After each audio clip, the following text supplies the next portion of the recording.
My nephew's accident was no accident. Sister protects killer boyfriend. My nephew didn't just drown by accident, that much I'm sure of. And my sister? She knew exactly who was responsible for pushing him. I was folding Ethan's little Superman t-shirts at the time, the ones he wore religiously, day after day, even though they hadn't fit him in months. But before I dive into all that, let me say this, I've noticed the channel's been slowing down a bit lately. If you're here and you like these stories, hitting that subscribe button is the easiest way to show support. It's fast, it's free, and it really helps keep this community growing strong. Then Rebecca called. Her voice didn't sound like hers. It was flat and eerie, like all the life had been scraped out of her, and what was left was just this hollow echo, like shouting into an empty cave. Ethan's in the hospital, she said. The words dropped heavy, like pebbles disappearing into deep, black water. He almost drowned at the lake. I felt my stomach drop out completely, straight through the floor, past the basement, and deep into the earth's core. Ethan was only 8, but that kid had been swimming before he could even walk properly. He was basically part fish. Every summer, he practically lived in my pool, always underwater, challenging himself to hold his breath for 2 minutes while I stood there timing him and stressing about permanent brain damage from lack of oxygen. His bedroom wall was plastered with blue ribbons from swim competitions. There wasn't an inch of space left. And the way he could pull off a butterfly stroke? Better than most high school varsity swimmers, easily. The thought of him drowning just didn't make sense. It'd be like a bird forgetting how to fly. What exactly happened? I asked, already letting the laundry basket fall to the floor and grabbing my keys and purse from the counter. He just went under, she said. The lifeguards found him unconscious. They airlifted him to regional medical. The doctors don't know if he'll wake up. They think there could be brain damage. I made the drive to Regional Medical Center in 28 minutes flat. It's a 43-minute drive on a normal day. My hands were gripping the steering wheel so tight they'd gone white, my brain stuck on a loop, spinning through every possible explanation. Heat stroke, leg cramp, seizure, allergic reaction to something in the lake. But none of it made sense. Ethan was solid, strong, healthy. He was more at home in the water than on land. The kid lived for swimming.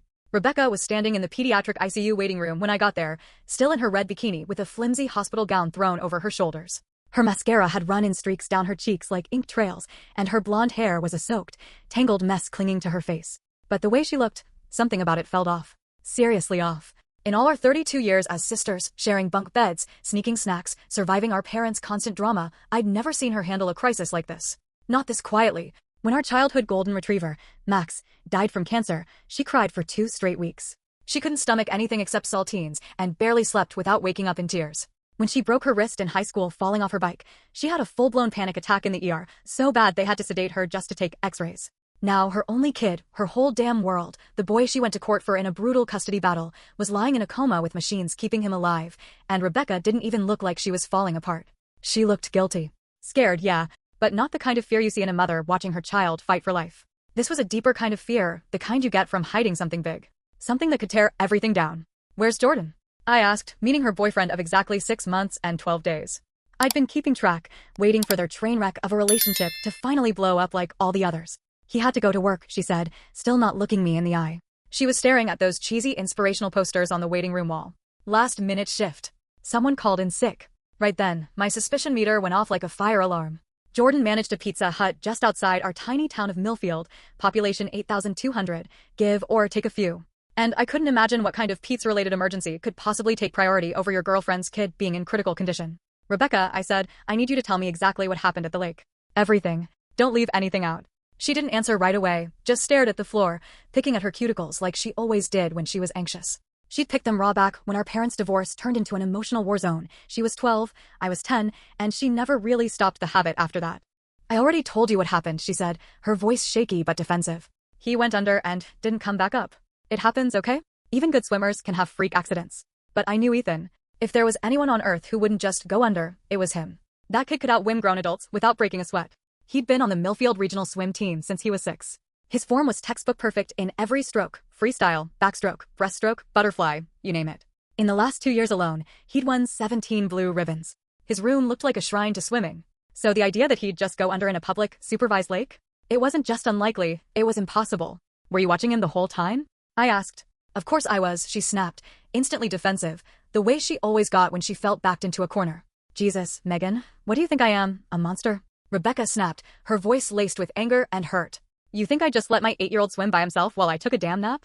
I didn't say what I was thinking, that she was exactly the kind of mother who dated guys who clearly had no patience for kids and couldn't see danger even when it was waving a red flag in her face. Jordan had only been around for 6 months, and in that short time, I'd watched Ethan go from this bright, energetic little boy to a nervous, quiet version of himself, like someone had slowly turned the volume down on his personality. He'd started having nightmares again, the kind he hadn't had since the divorce 3 years earlier. He was wetting the bed, something he hadn't done since he was 3. But the worst part? The thing that broke my heart the most? He clung to Rebecca like a terrified baby monkey every time Jordan was near, like his whole body was begging her not to leave him alone with that man. I tried to talk to her about it, more than once, actually, but Rebecca was so emotionally drained and desperate after that awful custody battle with her ex that she just couldn't hear it. She was lonely, fragile, and clinging to Jordan like he was some kind of lifeline, even with every possible red flag flapping in hurricane-level winds. And Jordan? He was textbook trouble.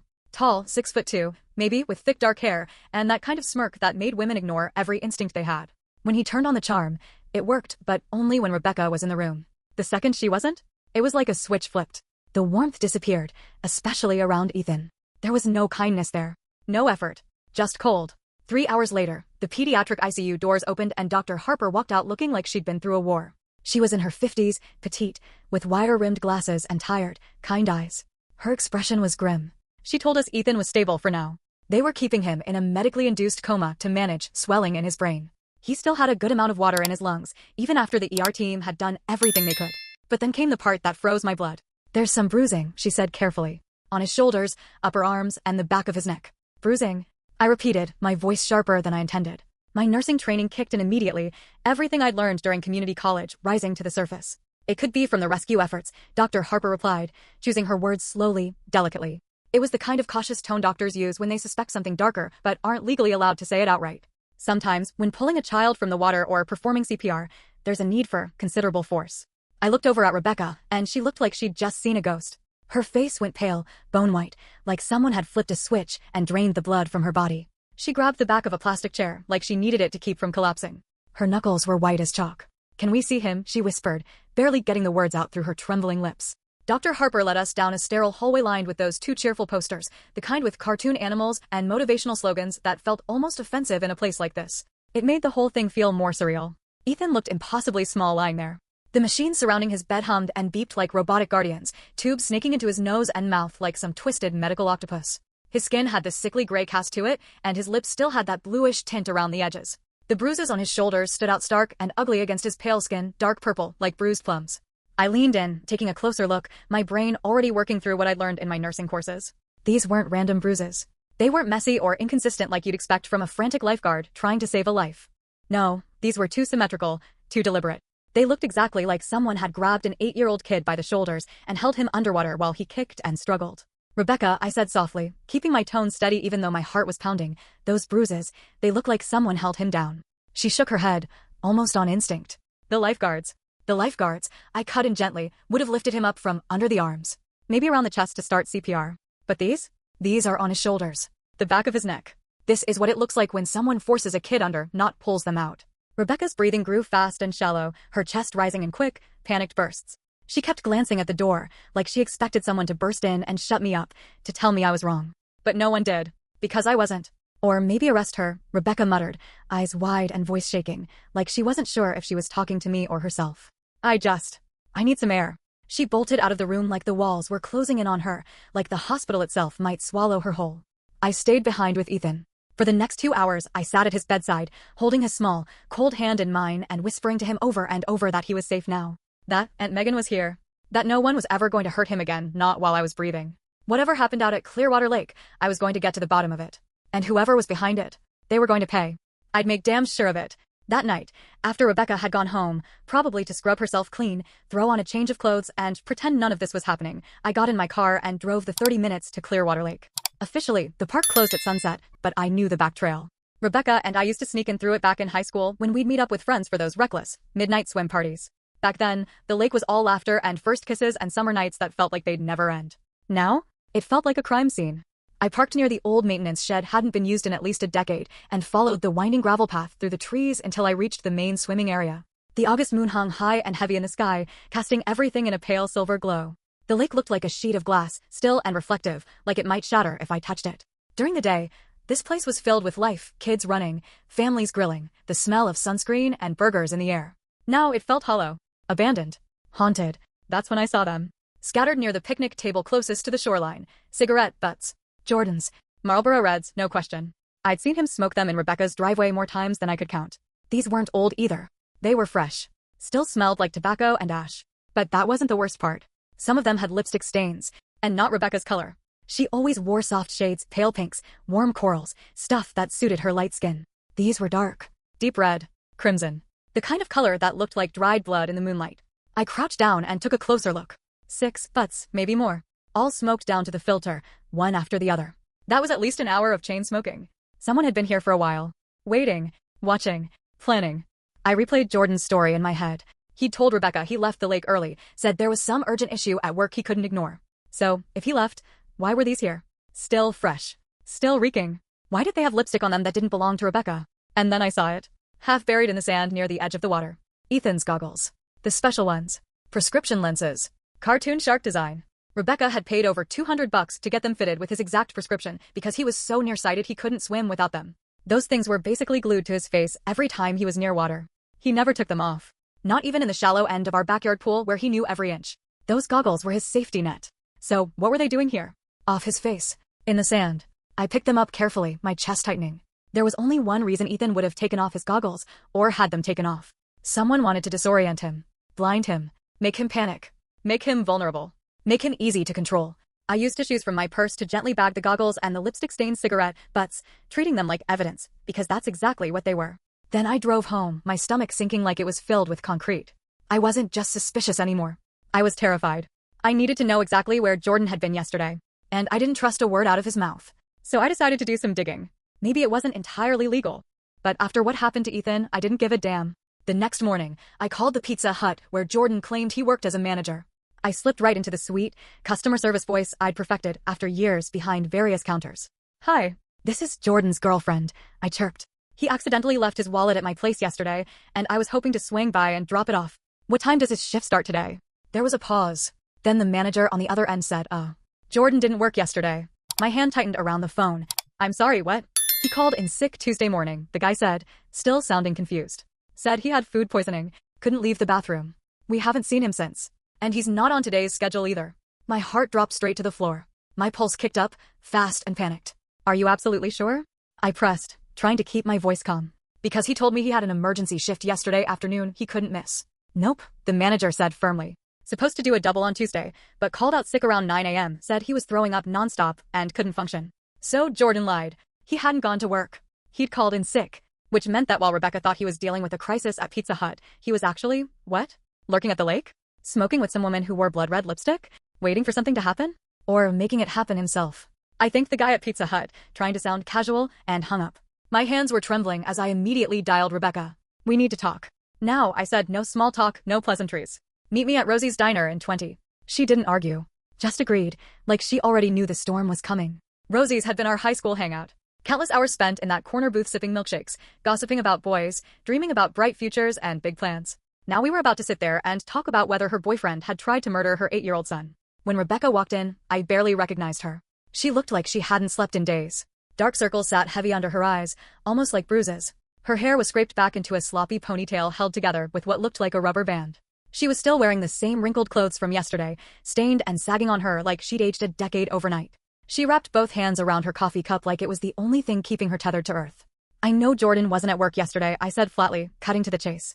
I watched her face closely. She didn't flinch, but she didn't meet my eyes either, just stared out the window at morning traffic. People in suits, moms with strollers, everyone going about their normal lives like the world hadn't just come unglued. When she finally spoke, her voice was hoarse and small. "How do you know that?" "I called Pizza Hut. Spoke to his manager. Jordan called in sick Tuesday morning. Claimed food poisoning." "So where was he, Rebecca?" She hesitated. "He told me he was going job hunting. Said his manager had been threatening to fire him for missing shifts and being late. But he wasn't job hunting," I said, voice low but sharp. "He was at the lake. When Ethan nearly drowned." "I don't know where he was," she said quickly, but it was a lie, and she knew I knew. "Yes, you do." I leaned in across the sticky Formica tabletop. I found his cigarette, but scattered near the picnic area. Fresh ones. Marlboro Reds. Some of them had lipstick on them. Not your lipstick, Rebecca. Bright red. Deep red. You don't wear colors like that. Her face cracked like glass under pressure. Tears welled in her eyes and spilled over almost instantly. Her shoulders shook with silent sobs as she pressed her napkin to her face, useless, cheap paper that fell apart in her hands. "I didn't know," she whispered, voice broken. I swear to God, Megan, I didn't know he was there. I didn't know he was watching us. But you suspected something? I pushed gently. She nodded, trembling as she wiped her face with what was left of the shredded napkin. Ethan's been terrified of him lately. And yesterday morning, they had this awful fight. What kind of fight? Ethan knocked over one of Jordan's beer bottles during breakfast, she said, voice shaking. It fell off the table and shattered on the kitchen floor. And Jordan just lost it. Screamed at him like he was some drunk at a bar fight. Called him a disrespectful little brat. Said kids like him didn't understand consequences. I clenched my hands under the table. What exactly did he say? He said Ethan was too spoiled. That he'd never learned real fear. That maybe it was time he did. That maybe Ethan needed to understand what real, permanent consequences looked like. Ones you couldn't undo. That did it. I felt sick. My gut churned like I'd swallowed nails. Rebecca, did Jordan suggest going to the lake yesterday? Her expression gave her away before she even opened her mouth. The guilt in her eyes was thick and loud. He said Ethan was acting bratty all week and needed to burn off some energy. Said swimming might wear him out and help him behave better. That maybe it would get the attitude out of his system. And then, right on cue, he suddenly had to leave? Yeah, she said quietly. Got a phone call maybe 10 minutes after we got there. Claimed it was his manager. Said someone called in sick and he had to cover an emergency shift or he'd lose his job. But I knew better now. I knew the truth. Jordan had staged the whole thing like a twisted chess move. He'd planned the lake trip, planted the idea in Rebecca's head, made sure Ethan would be out there and vulnerable. Then pretended to leave for work, only to double back. He hadn't been alone either. That lipstick on the cigarette butts? He brought someone. Someone to help or watch. Rebecca, I said slowly, I think Jordan deliberately tried to kill Ethan. She flinched like I'd slapped her. No. Absolutely not, she said, shaking her head hard like she could scrub the words from existence. He's not perfect. I know that. But he would never hurt a child. You're being paranoid. You're seeing things that aren't there. Then explain the bruises on Ethan's arms, ones that look like fingerprints. She opened her mouth, but nothing came out. Explain why his goggles were found on shore when he never swims without them. Still nothing. Explain why Jordan lied about work. Why he was chain smoking at the lake with some mystery woman while Ethan was drowning. Rebecca was crying so hard now she could barely breathe. Her chest hitched, and she sucked in ragged gasps between sobs. But then she said it. There's something else. Something I didn't tell you. I went cold. Ice in my veins. What is it? Last week, I caught Jordan using my laptop, she said, wiping her face with the back of her hand. He was researching Ethan's life insurance policy. I stared at her. My entire body went still. What? The one Ryan set up during the divorce, she said. Part of the custody agreement. When I asked him about it, he said he was just curious. Trying to understand our finances. Long-term security. That kind of thing. I felt like I might throw up right there in the booth. How much is the policy for? I asked, already dreading the answer. $200,000. The number hung in the air like poison gas. $200,000. For Ethan's life. Rebecca, I said, my voice sharp now, urgent, you have to go to the police. Immediately. She shook her head, tears still spilling down her face. With what? Some cigarette butts? A search history? It's all circumstantial. He's too slick. Too charming. He'll twist everything around. Make it sound like I'm just some crazy single mom looking for someone to blame. But you're not crazy. And this wasn't just some tragic accident. We both know that. She was probably right. The cops might brush it all off as coincidence or paranoia. But I couldn't just let it slide. Not this. If Jordan really tried once and failed, there was no doubt in my mind he'd try again. And next time, Ethan might not be so lucky. There's another way, I said slowly, the pieces of a reckless plan starting to click together in my mind. Dangerous, probably illegal, but maybe the only way to stop this. We hashed it out over the next couple of hours, adrenaline pumping and nerves frayed. The setup was simple in theory, risky as hell in execution. Sarah would invite Jordan over for dinner. Tell him she was falling apart, overwhelmed by Ethan's condition, and just needed him there, needed his support. While he was distracted, I'd be hiding somewhere in the house with my phone rolling, recording every word. The goal? Get him to let something slip about what really happened at the lake. Confess, even just a little. Something. Anything. What if he catches on? Sarah asked, her voice trembling. What if he realizes what we're doing? Then we run. We call 911. But Sarah, we have to try this. We don't have a choice. We have to protect Ethan. So that evening, while Ethan lay unconscious in the pediatric ICU, fighting for his life, we put our reckless plan into motion. I got to Sarah's little ranch house early and slipped into her bedroom closet with my phone fully charged and set to video mode. From my hiding spot behind the cracked door, I had a decent line of sight into the living room. My heart was pounding so hard I was sure they'd hear it. Jordan showed up at exactly 6 p.m., like clockwork. He brought greasy takeout from Golden Dragon and a bottle of bargain bin red wine he probably grabbed at the gas station on the way over. He was calm, too calm, even whistling softly to himself like it was just another night. That alone made my skin crawl. This wasn't how someone acted when the kid they supposedly helped raise was fighting for his life. How's our little swimmer doing tonight? He asked casually, no trace of actual concern in his voice. Exactly the same, Sarah replied, keeping her voice level, measured. Doctors say it could be weeks before we know how bad the damage is, if there's any brain injury or long-term cognitive loss. Jordan nodded like he was hearing the weather forecast, then started unpacking the food. Kids are tough, he said with a shrug. Especially scrappy ones like Ethan. Bet he'll bounce back just fine. Be back to splashing around in no time. The way he said it, so casual, so dismissive, it made my stomach turn. I wanted to crash out of that closet and take him down right then and there. Sarah poured them both wine, her hand only slightly trembling. Just enough to notice if you were looking for it, but Jordan didn't. Or he didn't care. I keep going over it in my head, Sarah said. Every second of yesterday. Trying to remember anything I missed. Jordan didn't even look up. Don't do that to yourself, he said. These things happen. Freak accidents, especially around water. Nothing you could have done. But that's the thing, she said, softly. I keep wondering if it really was just a freak accident. That got his attention. His fork froze halfway to his mouth. He didn't move, just stared at her for a beat too long. What exactly do you mean by that? Sarah stayed calm. The bruises on Ethan's shoulders and neck. Dr. Harper said they looked like grip marks. Like someone held him under. From my view, I could see it happen, just for a split second. The mask slipped. His expression shifted. Cold. Sharp. Like something mean and calculating flashed behind his eyes. Doctors these days, he said, the edge in his voice suddenly sharper. They see red flags everywhere. Liability. They're covering their asses in case you decide to sue the lake or the lifeguards. Maybe you're right, Sarah said, playing along perfectly. But I also found out, you weren't at work when you said you were. Jordan set down his fork very deliberately. Slow. Controlled. The air in the room seemed to freeze, like we'd entered some kind of danger zone. Who told you that, he asked, voice low, but there was something dangerous under it. Tension. Barely held back. Does it matter? Sarah replied, holding her ground. You lied to me. While my son was drowning, you were off doing God knows what. You lied. I was job hunting, he said, tone shifting into something wounded. Driving around, handing out resumes. I didn't want to worry you about money. For 6 hours, she asked, eyebrows raised. You just happened to end up at Clearwater Lake? That's when he stood up. All 6'2" of him, suddenly looming over her. He didn't touch her. Didn't have to. His presence alone was enough to change the air in that room. I held my breath, every muscle in my body tensed, ready to explode out of the closet if he even flinched the wrong way. You're being paranoid, he said. Grief does that. You're not thinking clearly. You're seeing monsters in shadows. Sarah didn't flinch. She pulled out the photo, the one I'd taken of his cigarette, but scattered around the lake's picnic area. Then explain this, she said, voice steady. Your Marlboro Reds. All around the table by the lake. After you said you were nowhere near it. The silence that followed was suffocating. Heavy. It stretched out between them like a high wire about to snap under the weight of the truth. I could hear my own heartbeat pounding so loud it drowned out everything else. It felt like it was coming from inside my skull. And then Jordan spoke. But the voice that came out of him, it wasn't the same guy Sarah had been dating. It wasn't even human. It was cold. Hollow. Completely terrifying. You really want to know what happened yesterday? He said. Sarah nodded, though I could see her whole body trembling.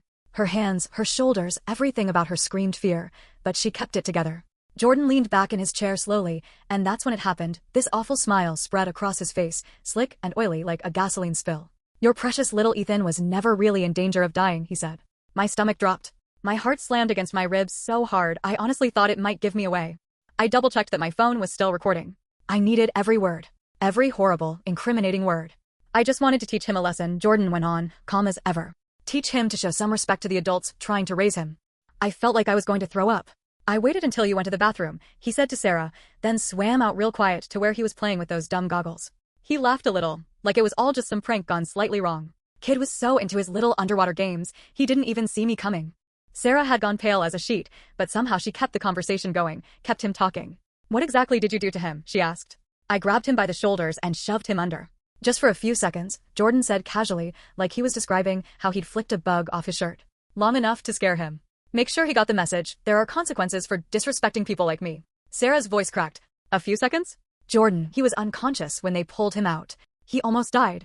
That part wasn't supposed to happen the way it did, Jordan said, and for the first time, he looked a little off balance. Like he wasn't quite sure how things spiraled. He started thrashing, Jordan continued, eyes narrowing. Wilder than I expected. Like some kind of wild animal. I had to hold him down longer to get him to calm the hell down. That was it. My vision tunneled. Every fiber of me was screaming to do something. This monster, this thing, had held an 8-year-old underwater until he blacked out. And now he was sitting there, recounting it like he was explaining how he handled a tantrum. So you just left him? Sarah asked, voice shaking. You let him drown? Jordan shrugged. I swam back to shore. Hid in the woods. Figured when you came back and saw him floating, it'd look like a tragic accident. He smiled again. And it worked, didn't it? At least until you started asking too many damn questions. Sarah stood up slowly, taking a few small steps toward the bedroom, toward me. I need to call the police. Right now. But Jordan was faster. He grabbed her wrist hard, really hard. I could see the bruises forming in real time from where I stood. I don't think that's a good idea, he said, his voice now low and threatening. 'Cause if you call the cops, I'll tell them everything. All about how you've been abusing Ethan for months. All those weird bruises I've seen? I'll say you gave them to him. Sarah froze, stunned. And who do you think they'll believe? Jordan sneered. The stable, caring stepfather? Or the anxious, depressed single mom with a history of mental health issues? That was it. I couldn't stay hidden a second longer. I exploded out of the closet like I was shot from a cannon, pure adrenaline and fury blasting through me like molten fire. Phone still recording, I shouted. They'll believe this. You sick, psychopathic piece of garbage. I've got your confession on video. Jordan spun around, face twisted in shock, quickly morphing into full-blown rage. He came at me, fast. He lunged for my phone, but I was ready. I tossed it to Sarah. She caught it like a pro and immediately started dialing 911 with shaking fingers. Then Jordan grabbed me by the throat. His hand closed around my windpipe like a steel trap, cutting off my air instantly. But I wasn't some clueless bystander. I'd been taking self-defense classes twice a week since my divorce, and this was exactly the kind of nightmare scenario I'd trained for. I drove my knee straight up into his groin hard. He gasped, doubled over in pain, and I didn't hesitate. I grabbed the heavy ceramic lamp from Sarah's dresser and brought it down on the back of his skull with every ounce of strength I had. He crumpled to the hardwood floor like a puppet with its strings cut, blood immediately pooling around his head. Sarah's voice was steady and clear as she spoke into the phone. Police and ambulance are on their way. Rebecca's voice was still shaking, but it carried something new strength. A quiet determination that hadn't been there before. We stood there together, staring down at Jordan's unconscious body, both of us breathing hard, rattled to the core. I think we were probably in full-blown shock. It felt like hours had passed, but really, it had only been maybe 10, 15 minutes. Then we heard them, sirens, coming in from every direction. What followed was a chaotic blur. Cops everywhere. Paramedics checking out my throat, making sure nothing was crushed. Forensic teams snapping photos, marking evidence, cataloging the broken lamp, the blood, the bruises. Paperwork stacked up like snowdrifts. Jordan came to just as they were strapping him into the ambulance. He immediately started yelling about needing a lawyer, shouting that we'd attacked him out of nowhere for no reason. But it didn't matter. We had the whole thing recorded, his voice, his confession, every word. That audio was all the proof anyone needed. It sealed his fate. He was officially arrested on multiple charges. First-degree attempted murder, aggravated assault on a child endangerment, witness intimidation, you name it. I lost count somewhere between the adrenaline crash and pure exhaustion. 3 days later, Ethan woke up. His first words broke my heart into a million pieces. Where's Jordan? Is he coming back to hurt me again? No, sweetheart, I whispered, brushing his hair back as Rebecca sat beside us, sobbing in relief. He's gone. Forever.